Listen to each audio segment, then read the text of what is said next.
Praise the lord, హల్లెలూయా. దేవుడి నామానికి స్తోత్రాలు. మీ అందరికీ నా వందనాలు తెలియజేస్తున్నాను. ఈ దినం కొరకు దేవుడు సిద్ధపరిచినటువంటి మాటలు.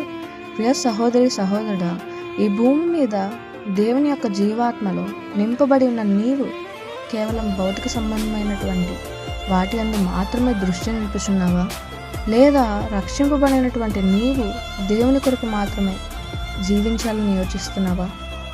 అయితే ఈ మాటలు దేవుడు నీ కొరకే మాట్లాడుతున్నారు.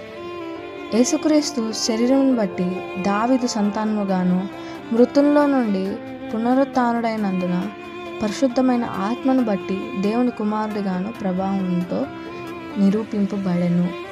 హల్లెలూయా. ఈ మాటలు వింటున్నటువంటి ప్రియనేస్తమా, యేసుక్రీస్తు ప్రభువుల వారు ఆయన శరీరానుసారంగా ఈ భూమి మీద 33 సంవత్సరాలు జీవించారు. కానీ ఆయన శిలువ ద్వారా మరణం పొంది మృత్యుంజయుడుగా 3వ దినాన పునరుత్థానుడై తన ఆత్మను భద్రంగా కాపాడుకుని తండ్రి చిత్తాన్ని జరిగించిన వారుగా ఉన్నారు. అదే రీతిగా రక్షింపబడినటువంటి నీవు శరీరానుసారము భౌతిక సంబంధమైనటువంటి ఇచ్చలను నెరవేర్చడం కాదు, కానీ నీ ఆత్మను పరిశుద్ధమైనదిగా దేవుని చిత్తానుసారముగా నడుచుకోవడమే దేవుని వెంబడించడం.